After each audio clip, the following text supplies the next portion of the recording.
Video मोठा होणार म्हणून 2 भाग केले तेच, म्हणजे कसं एडिटिंग करायला पण बरं पडते म्हटलं.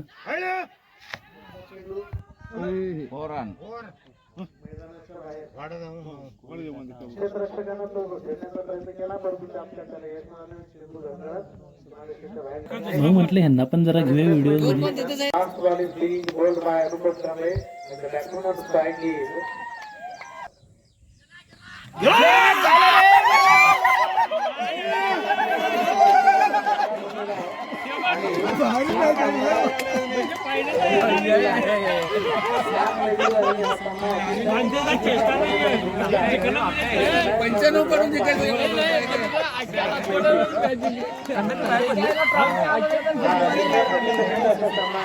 ह्यांच्यात कोण जिंकले ते बघून आता ह्यांच्याबरोबर आमची मॅच लागणार होती. मग काय लगेच नियोजनला चालू. उन्हाचा तडाखा जास्त असल्यामुळे लगेच मॅचला सुरुवात पण केली. निधी फायटर आणि संस्कार वॉरियर यांच्यामध्ये ही मॅच लागलेली. त्यामध्ये आम्हाला आमच्या टीमला जरा अपयश आलं, म्हणजे ती मॅच आम्ही हरलो. आणि आता लगेच फायनलमध्ये संस्कार वॉरियर आणि भैया पॅटर्न यांच्यामध्ये फायनल मॅच होणार होती. 33 धावा झालेल्या आहेत 4 ओव्हरमध्ये. तू घे काय शांत खेळ आणि एक प्लेन शॉट. नको थांब टाइम आहे चल. बस एक 2 मिनिटं थांब, स्कोर लिहायचा आहे.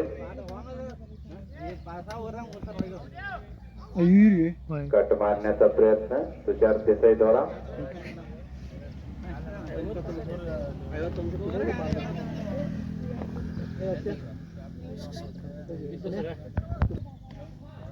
आणि कट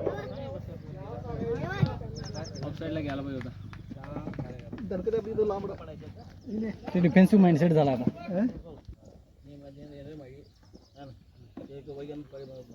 जबरदस्त बॉल आहे. शॉट रे, दोन घ्या. 2 रन मारण्याचा प्रयत्न आणि यशस्वी.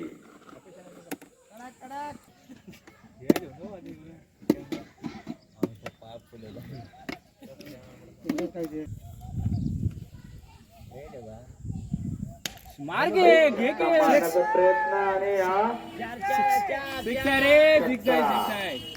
बॅटिंग छक्का मारलेला आहे तुषार देसाई.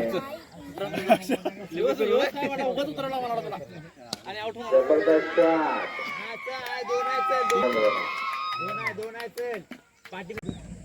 शॉट रे. जबरदस्त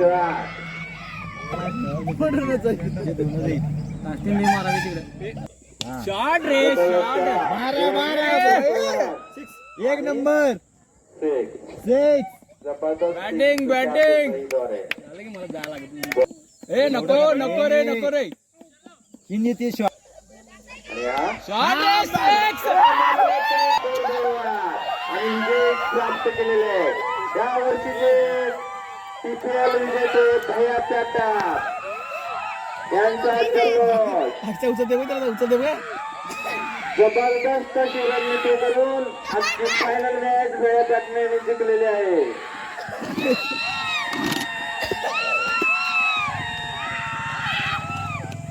बघ आठवडा खेळत असतात. भैया पॅटर्नने विजय साजरा करताना एक क्षण. क्रिकेट मॅच संपली तेवढ्यात घरला यायला म्हणजे पावसानं हजेरी लावली. इकडे पाऊस का तेवढ्या जास्त प्रमाणात नव्हता. त्यात आणि आजच बैलगाडी शर्यत ठेवलेली आहे पंच कमिटीने. तर चला ते आणि बघायला जायला पाहिजे.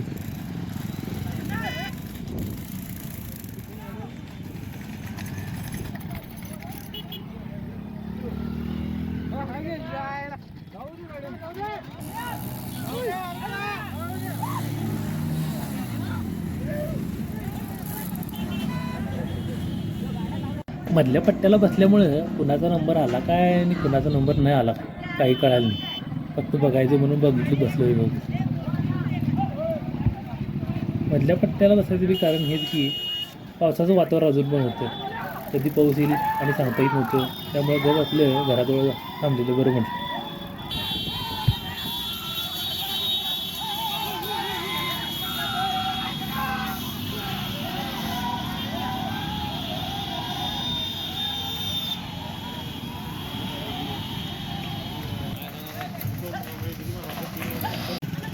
इकडे किती गेली आणि तिकडे किती आली, तर गेलेलीच परत आली, काही कळायला मार्ग नव्हता. फक्त बघत राहणे हे एवढंच.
शेवटची शर्यत होती.